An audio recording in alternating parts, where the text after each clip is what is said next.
Começa agora mais um Ativamente com o pastor Márcio Martins. Esse é o Ativamente, um propósito da Igreja Batista Shalom em Cidade Ademar.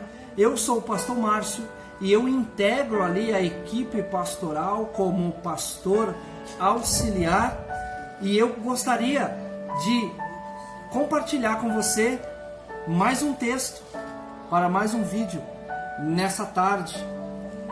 A palavra de Deus diz assim: e veio a mim a palavra do Senhor dizendo: levanta-te, desce à casa do oleiro, e lá eu falarei contigo. Ouvir as minhas palavras. Desci à casa do oleiro, e eis que ele estava fazendo uma obra sobre as rodas.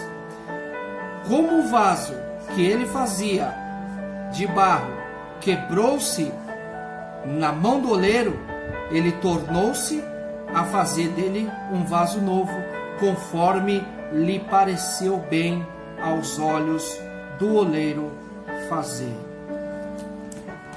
Deus tem sempre um lugar estratégico para falar conosco. Às vezes nós ficamos pensando qual seria o melhor momento, o melhor horário ou o melhor lugar. Mas saiba que Deus tem esse lugar estratégico. E que muitas vezes o lugar estratégico é o lugar onde você não gostaria de estar.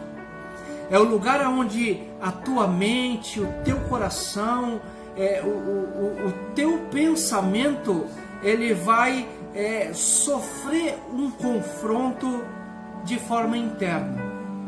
De repente, aquele profeta está ali numa situação que nós não sabemos, mas nós supomos que ele está numa situação de confusão, de medo, de ansiedade, de receio, e Deus escolhe um cenário que talvez seja incomum para falar com aquele homem. Deus escolhe cenários incomuns para falar conosco.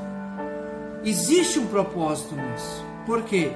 Porque às vezes esse lugar incomum, esse cenário incomum, é o lugar onde nós baixamos a nossa guarda, aonde a segurança não é nossa, e sim de Deus. Então, quando a gente fala que Deus tem um lugar estratégico para falar, é porque naquele lugar Deus tem o senhorio da tua vida. É que naquele lugar é Deus que envia os recursos. É que naquele lugar você é envolvido, você é amparado.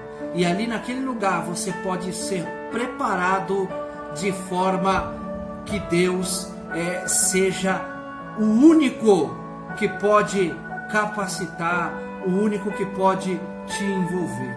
Às vezes estar num cenário onde muita coisa está acontecendo ao mesmo tempo faz com que eu e você não tenhamos foco, não tenhamos as percepções naturais do ser humano, né? Às vezes a percepção de olhar, de ouvir, de captar, de conseguir processar, de conseguir sentir. Às vezes Deus muda o cenário, ou Deus tem esses lugares estratégicos. Por quê? Porque nesse lugar os recursos de Deus vão mudar a nossa história, a nossa vida e a nossa maneira de interpretar as situações recorrentes da nossa vida. Então não tenha medo de estar no lugar onde Deus quer te colocar. Não tenha medo de ser levado ao lugar que Deus escolheu para que Ele fale com você. Porque ali naquele lugar, Deus trará as estratégias e as ferramentas corretas para falar com você, de forma que, ao observar, você consiga entender Deus falando com você de forma grandiosa e poderosa. Esse é o Ativamente,